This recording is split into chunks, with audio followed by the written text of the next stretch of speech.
Salut Patricia. Salut Aline. Non, du coup je t'accueille, c'est la deuxième fois que tu viens ici. Et notamment on a fait une constellation familiale. Et souvent, moi, les gens me disent qu'est-ce que c'est qu'une constellation familiale, et notamment avec les chevaux. Donc nous on en a fait plusieurs ensemble. On en a fait une avec mes chevaux. Toi, tu en as fait d'autres de ton côté avec d'autres chevaux. Est-ce que toi, tu acceptes de donner un peu la définition? Alors, soit basiquement la constellation familiale avec l'humain, en groupe, comme on a déjà fait ensemble. Et après, si tu veux, tu peux dire comment on fait avec les chevaux, quelle est la différence, qu'est-ce qui se joue, qu'est-ce qu'on vient faire là, qu'est-ce qui se passe. Raconte-nous. Alors, une constellation familiale, c'est un moyen d'aller chercher une vérité différente dans un système ou dans la famille, en fait. Des choses qui peuvent bloquer les gens dans leur évolution, ou des schémas répétitifs. Il y a des liens qui sont invisibles, qui sont transmis par le transgénérationnel, entre autres. Et les constellations familiales, eh bien, on va chercher tout ce qui n'est pas fluide et ce qui bloque, tout ce qui nous bloque dans cette vie présente, en fait.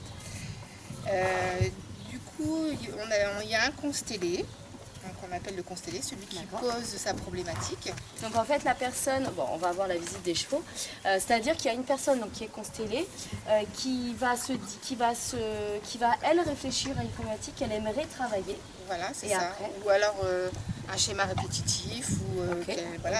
C'est pas forcément une question. Non, c'est quelque chose qu'elle expose. Ouais, ou un état d'âme, ou voilà. Ok. Et du coup, Prince, on va plus voir Patricia, mais bon, alors, en fonction de sa problématique, on va lui poser des questions, il va surgir, il va manier des choses, des émotions, et on va faire rentrer ce qu'on appelle des représentants. Okay. Donc on va aller chercher forcément des gens, des personnages de la famille, des ancêtres, des parents, et pas que, on peut faire rentrer aussi des symboliques. Okay. C'est quoi pour toi une symbolique? Ça peut être la mort, la vie, ça peut être... les ressources? Oui, n'importe quoi, hein, ça peut être tout et n'importe quoi en fait. Okay. Ou alors, par exemple... la colère, ou alors, je sais pas, ça peut être aussi, on va donner un exemple concret, quelqu'un qui n'arrive pas à mettre de l'argent de côté, par exemple. Okay. Donc la problématique, c'est on n'arrive pas à économiser. Ouais, on n'arrive pas à économiser, donc on va faire rentrer l'argent, on va aller chercher les ancêtres, et on va peut-être s'apercevoir qu'il y a un ancêtre qui a fait faillite, et qui a transmis cette énergie à ses descendants, et qui aujourd'hui bloque la personne. Voilà. Alors ça c'est la conclusion, mais comment ça se met en place? Tu as le constellé, donc lui il ne travaille pas... Ça dépend des animateurs, soit on le fait rentrer dans la constellation, ou soit il reste à l'extérieur pour voir ce qui se passe. D'accord. Alors comment ça se passe? Et là, on choisit des représentants. Par exemple, on va rester sur la problématique de l'argent, comme ça on reste sur cet exemple-là. Voilà. Oh Yann, ce serait bien que Patricia, on la voit. On va aller chercher les parents, souvent on va chercher la structure, les parents. Donc j'arrive pas à économiser, donc père, mère. Voilà, comme ça on a les deux lignées. Après on fait rentrer l'argent, on peut faire rentrer le blocage. Et au même titre que des étoiles dans une constellation, les gens vont se placer à des endroits où ils se sentent... Alors là, on lâche tout ce qui est mental. On essaie d'être dans le ressenti corporel, dans l'émotion. C'est toi qui demandes aux gens d'aller marcher, de se placer. Attends, juste pour finir ton exemple. Donc il y a le père, mère. Je sais qu'à chaque constellation, c'est pas forcément il y a le père, la mère, ceci, cela. À chaque fois, c'est par rapport au ressenti. Mais il peut y avoir le père, la mère, je sais pas, certains ancêtres. Des ancêtres qui... Et puis donc comme on a dit, soit des ressources, soit la vie, la mort. Voilà. Ok. Donc ensuite, les gens, ils se placent, en fond, voilà, où ils se sentent aller, où l'énergie les porte. Et déjà, on voit comment sont placés les représentants. Donc on a déjà une indication. Il peut y avoir, je sais pas moi, un représentant qui est complètement à l'écart, donc on voit que lui il n'est pas à sa place. Par exemple le père, il n'est pas à l'écart, donc on a déjà une indication. Et le but des constellations, en fait, c'est de remettre des liens entre les personnes, de fluidifier les situations, d'aller chercher la cause d'un problème et de le transmuter en fait. Ok. Pour que... En conscience. Que les choses inconscientes ou dans l'invisible viennent se jouer dans une scène, viennent se mettre à la conscience. Est-ce que je dis ce qu'il faut dans la conclusion? Oui, dans la conscience. Ou pas, alors oui. Alors on va voir une réalité souvent différente de celle qu'on s'est projetée ou qu'on nous a racontée. Voilà, ok. on peut dire des choses. Calice, toujours la caméra.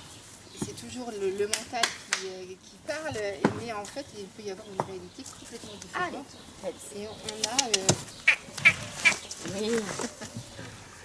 Cool. Et oui, donc le but de tout ça en fait c'est de détricoter ce qui est encombré et ce qui n'est pas fluide dans les relations et de se détacher de tous ces blocages transmis par le transgénérationnel. Ou alors par des peurs aussi, ça peut être aussi dans l'enfance, il n'y a pas que le transgénérationnel, on peut tout consteller en fait. Toute situation. Des situations récentes, des situations vraiment passées, voilà. Ou même de sur d'autres plans. Voilà, sur d'autres plans. Okay. Voilà. Et donc avec ça demande par contre toi, comment tu fais quand différentes personnes sont là et n'ont pas ces croyances-là? Comment est-ce que tu fais? Je dirais qu'elles sont dans le bain et puis elles goûtent. Et en fait, ce qui est magique dans les constellations, c'est que quand le représentant il joue le rôle de quelqu'un qu'il ne connaît pas, il a ses émotions qui remontent, il peut avoir des sensations corporelles, des douleurs, il peut avoir des choses qu'il a envie d'exprimer qui ne lui appartiennent pas du tout. Et c'est vraiment magique, quoi. Il faut vraiment expérimenter et venir goûter les constellations pour voir ce que c'est, parce que... C'est vrai que c'est à peine définissable. Voilà, c'est ça qu'il faut le vivre. On se met dans la peau du personnage. Moi, je me souviendrai tout le temps de la peau du personnage du pervers narcissique. J'avais jamais pu ressentir, parce que moi je suis quelqu'un de très empathique, mais là justement, d'être dans cette peau-là, mais incroyable ce que je ressentais. J'étais vide, c'était un truc incroyable. Ça. Et quand on joue un représentant, il y a toujours une résonance avec notre histoire aussi. Donc souvent ça vient aussi nous percuter dans ce qu'on a vécu, notre vécu. C'est qui on est, et voilà. Il n'y a jamais de hasard. Super. Et alors, moi j'ai envie avant qu'on passe par rapport à la thérapie des chevaux, ils sont vraiment curieux. Calice, non. Calice. Avant qu'on parle de la différence entre les constellations en groupe et les constellations avec les chevaux, tu vas nous expliquer là toi ton ressenti. Moi je me souviens qu'il y a quelqu'un qui m'a dit à un moment donné, les constellations ne sont pas une thérapie. Je t'ai jamais d'ailleurs, je t'en ai pas parlé, je t'ai pas demandé ton avis, je te donne juste moi ce que j'en pense. C'est que pour moi en fait, vu ce que j'ai vécu dans les thérapies avec toi et sans toi dans les constellations, c'était incroyable tout ce que ça a fait bouger, tout ce que ça a résonné, tout ce que ça a mis en conscience. À partir du moment pour moi où on met en conscience et on change quelque chose à l'intérieur de nous, ben pour moi c'est le rôle du soin, donc de la thérapie. Oui, et puis comme on est tous reliés les uns les autres, si toi tu bouges quelque chose en toi et que tu vibres différemment, et ben, tu vas faire bouger ce qui est à côté. C'est comme un puzzle ou une marionnette qui sont tous reliés les unes aux autres et du coup, tu bouges quelque chose, donc ça va bouger à côté de toi. Voilà. Allez, avant qu'on parle encore des chevaux, des exemples incroyables, notamment ce qu'on a vécu, une problématique avec la maman, elle ne se parlait pas depuis des années, tout ça. Pendant la constellation familiale, la maman qui appelle, mais complètement par hasard, mais avec le fixe, truc de fou. Voilà, il s'est passé un truc de fou. Et après, du coup, ça a pu remettre là. Ouais, voilà. Ensuite, il y a eu aussi, ça on n'a pas besoin de citer les noms et ni les circonstances et les histoires, mais pareil, une fille qui avait des problématiques au niveau de problématiques de non-dit par rapport à une histoire. Et après la constellation, dans les 1-2 semaines, sa maman qui commence à lui parler d'elle-même de la problématique, un truc de fou. Et ça c'était aussi incroyable. Qu'est-ce que tu as d'autre comme truc, sans raconter les histoires, mais des choses hyper étonnantes? Qu'est-ce qui... Alors, qui viendrait à l'esprit, je vais plutôt parler en lien avec le cheval, la constellation qu'on a fait avec le cheval, où ça a été vraiment bluffant, où le cheval représentait, on lui avait pas donné de rôle. et il a pris son rôle lui-même, il est représenté une grand-mère. Mmh. Et la grand-mère, elle protégeait sa petite fille contre c'est l'abus incroyable. de son fils en fait. Et le cheval est resté en position jusqu'à temps que la situation soit débloquée et que la petite fille soit en sécurité. Ouais. Mais Donc, c'est vrai que le cheval n'a pas lâché toute la constelle. Non, Au bout d'un moment où on a fait les prises de conscience, réglé, le cheval il est parti et on l'a pas vu de la constelle. C'est vrai, moi c'est vraiment une scène qui m'a marqué le plus dans toutes les constellations que j'ai fait. Ouais. Et vraiment le cheval, lui, il n'a pas de filtre, il n'est pas dans le mental. Donc il ressent vraiment niveau instinctif en fait. Et il va rester là jusqu'à temps que la situation soit débloquée, sécurisée et fluide, quoi. C'est impressionnant. Aussi, ce que j'ai aimé aussi voir, c'est le cheval qui guérissait, qui faisait les soins. Souvent, toi, dans les constellations, en fait, toi, tu n'aimes pas laisser le... Il y a une problématique qui se soulève, toi, tu fais pas que voir la problématique qui se soulève, toi, tu vas intervenir. Oui. Ça, c'est ta grande qualité de thérapeute. Et après, c'est ma fonction, j'anime et je fais des soins en même temps, mais tous les animateurs ne vont pas faire pareil. Bien sûr. Moi, je ne laisse pas la personne dans l'émotion et vivre ça vraiment profondément. C'est pas le but. Je l'aide à évacuer tout ce qui est émotionnel en lien de ce qu'on vient de faire ressurgir en fait. Voilà. Et là, ce que je voulais dire, c'est que toi, c'est ce que tu fais. Mais là, en fait, toi, tu allais faire le soin. Et en fait, c'est le cheval qui s'est mis. Elle s'est mis à bâiller, à travailler, à se poser. Mais ça s'est fait tout seul. Enfin, c'est elle, c'est pas tout seul, parce que c'est elle qui a fait le job. C'est ça. Et une fois fini, on n'avait plus rien à faire. Mais non. Ni toi, ni moi. Voilà, c'est ça. Incroyable. Le cheval a fait le soin. Ouais, incroyable. Ce sont des... Et après, elle s'est mise dans un rôle. À ce moment-là, c'était Shelley qui avait fait ça. Donc Ouais, voilà. Eh ben, parle-nous du coup de toi, de ce que tu as pu voir dans les constellations avec les chevaux. C'est quoi la différence pour toi dans tes constellations que tu fais avec que des humains et quand tu fais dans des constellations où tu fais intervenir 2-3 chevaux Alors je dirais que la différence c'est que, comme je le disais tout à l'heure, le cheval, lui, il ne parle pas avec son mental, il ne s'exprime pas avec des mots, il est vraiment dans le ressenti et dans l'instinctif primaire, quoi. Je veux dire, il est là et il a vraiment cet instinct de protection et de guérisseur et oui, de protection, je dirais. Par contre, l'humain, il va souvent aller dans le mental et même si on essaie de lâcher le mental pendant les constellations, on essaie de comprendre quand même, il y a toujours des choses qu'on veut expliquer, on est dans une certaine compréhension. Ou qu'on n'ose pas dire même. Voilà, ou des fois on n'ose pas dire. Voilà. Et du coup on peut être influencé soit par quelqu'un d'autre qui s'exprime, ou l'animateur lui-même aussi, qui dirige la constellation. Mais le cheval, lui, on ne peut pas faire semblant, il ne fait pas semblant, quoi. Il est vraiment lui-même et voilà. C'est ça qui est... Moi j'ai trouvé dans les constelles que j'ai pu faire avec les chevaux, des chevaux qui étaient très présents, mais vraiment incroyablement présents. Et dès que chaque personne passe, à chaque fois on voit la différence entre quand le cheval constelle et quand la constellation est finie. C'est souvent il y avait Victoire par exemple qui allait trotter, voilà, qui exprimait quelque chose, qui évacuait, qui faisait qui urinait énormément. Il y a vraiment des choses un petit peu comme ça qui se passaient et ça j'ai trouvé ça hallucinant. Comme des chevaux que moi je connais, parce que notamment on en a fait plusieurs avec, moi j'en ai fait plusieurs avec les chevaux, et des chevaux que je connais par cœur, et quand ils sont mis dans l'énergie de la personne qu'on désignait, j'ai vu mes chevaux changer et ne pas les reconnaître, parce qu'ils incarnaient un autre rôle. Et ça aussi c'était assez bluffant. Moi, ouais, parce que ce qui est bluffant, c'est quand on leur donne pas le rôle et qu'ils viennent se l'approprier. Ouais. C'est quand même incroyable, quoi. C'est magique. Franchement, c'est magique. Le cheval. Ouais. Et je trouve que ça fait beaucoup de... La constellation familiale était vraiment un... Tu veux pas juste un peu te reculer un tout petit peu? Tu veux être la star? Tu es très belle. Ouais.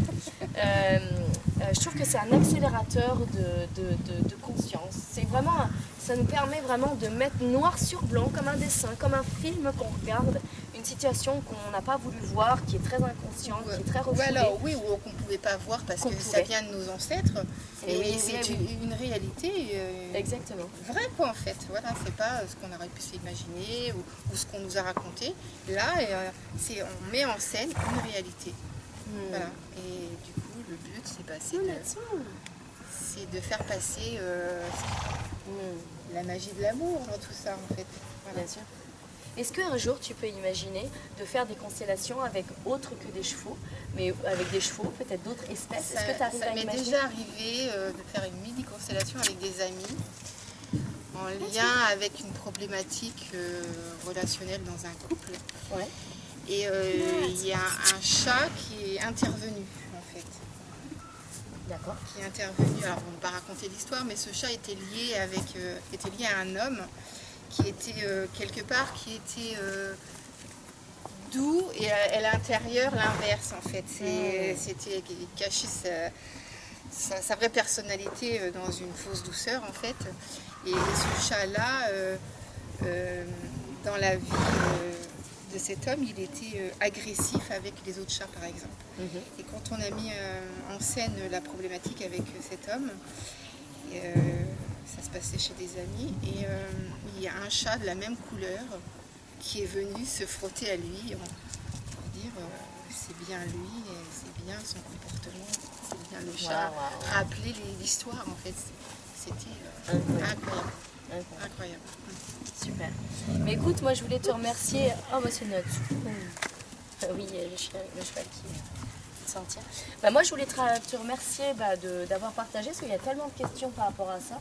Et puis bah voilà, nous on en fait régulièrement. Après, si ça peut intéresser. Ce qui est super aussi, les gens peuvent se questionner comment est-ce qu'on choisit les chevaux. C'est pas vraiment nous qui choisissons, ou plutôt moi, parce que là, du coup, si on les fait chez moi, c'est plutôt moi. C'est vraiment du ressenti aussi, comment je me sens appelée, et puis dans quel état sont les animaux. Mais je pense que beaucoup de chevaux, alors je pense que n'importe quel cheval ne peut pas faire des constellations. Et oh Manatsu oui, hein. Je pense que n'importe quel cheval ne peut pas forcément faire ça. Je pense que les meilleurs, ce sont des chevaux qui sont vraiment eux-mêmes, qui ne sont pas trop parasités par les émotions humaines, qui n'ont pas... Parce que tu sais, on voit beaucoup les couples cheval-cavalier qui s'absorbent l'un et l'autre, comme avec la relation au chien, où l'animal porte un peu tout le fardeau du propriétaire. Qu'il soit pas soumis aussi, oui, qu'il reste un peu c'est l'état ça, naturel. Et qu'il y ait une force de vie qui est là, et que ce soit vraiment lui-même. Et nous, du coup, moi ici, j'ai la chance d'avoir beaucoup des comme ça. Et notamment, oui, on a pu voir chez Leg, Victoire, qui sont très intéressantes. Il y avait aussi chez Lima qui était très intéressant. Les petits aussi, là, eux aussi, ils vont faire Tocano. C'est un cheval hyper sensible. J'ai remarqué beaucoup que des chevaux qui sont les plus difficiles peut-être à la monte ou dans la soumission avec l'humain, et les plus sensibles, on parle de personnes hyper sensibles, mais les chevaux sont aussi hyper sensibles. Et il y en a, et du coup, c'est pour moi les plus intéressants. Parce qu'une grande connexion à la vie, très grande connexion. Voilà. Est-ce que tu crois que toi, le cheval, avec le temps, il se guérit aussi de ses problèmes? Alors, ça c'est une bonne question. Pour moi, avec ma vision, sans parler de la constellation familiale, le cheval peut se guérir grâce au regard. Pour moi, tous les chevaux qui sont venus ici, c'est la manière dont on les regarde. Donc, j'ai toujours vu qu'une fois que j'arrivais à voir le cheval, que je reconnaissais son âme, je t'ai vu. Et que tu portes, du coup, c'est pas l'amour, c'est pour moi cet amour universel, inconditionnel, mais c'est vraiment, je te vois. Pour moi, il y a tout qui se pose. Et pour moi, tout qui se délie. Mais ça, c'est que ma façon de faire avec les chevaux. Donc après, par rapport à la constelle, je pense que ça peut être très révélateur. Mais je pense que ça sert beaucoup plus l'humain. Le cheval, ça passe... Pour moi, il y a un autre petit biais qui passe avec le cheval. Si on voulait vraiment aller travailler sur eux, comme je fais, moi, je sais que je n'utiliserai pas forcément une constelle, mais j'utiliserai j'utilise quelque chose que je fais avec les chevaux. Et souvent les gens, moi, j'en profite pour dire ça, ils me demandent est-ce que vous connaissez des gens qui font pareil que ce que vous faites, vous êtes loin de moi. Et moi je peux pas répondre à ça comme toi. Tu fais tes soins, c'est ton énergie, ta vibration, ta manière de faire qui est différente de la mienne. Et moi, ce que je fais avec les chevaux, il n'y a que moi qui peux faire ça. Et d'autres font même mieux, mais c'est ma manière de faire. Il n'y a pas de, faut pas se comparer. Mais en tout cas, il faut venir goûter les constellations avec ou sans chevaux parce que c'est un outil magique. Constellé ou pas constellé. Voilà, représentant parce que c'est vraiment un partage voilà, tout le monde aide tout le monde est dans le même bateau et c'est vraiment que de la bienveillance et du partage à l'état pur. Beaucoup d'émotions, beaucoup d'émotions, voilà. Aussi souvent, et du rire aussi, on essaie d'y mettre l'amour. Et avec les animaux en plus, c'est que du bonheur. Voilà. Ouais, c'est vrai, c'est chouette. Mais écoute, merci beaucoup Patricia d'être venue et puis d'avoir répondu aux questions. S'il y a d'autres questions, eh ben, on peut vous pouvez le mettre dans les commentaires. Et puis s'il y a plein d'autres questions, du coup on pourra refaire une vidéo pour répondre à toutes ces questions. Qu'est-ce que t'en penses? Tout à fait. Et voilà, c'est chouette. Voilà, merci beaucoup. Merci. Au revoir tout le monde.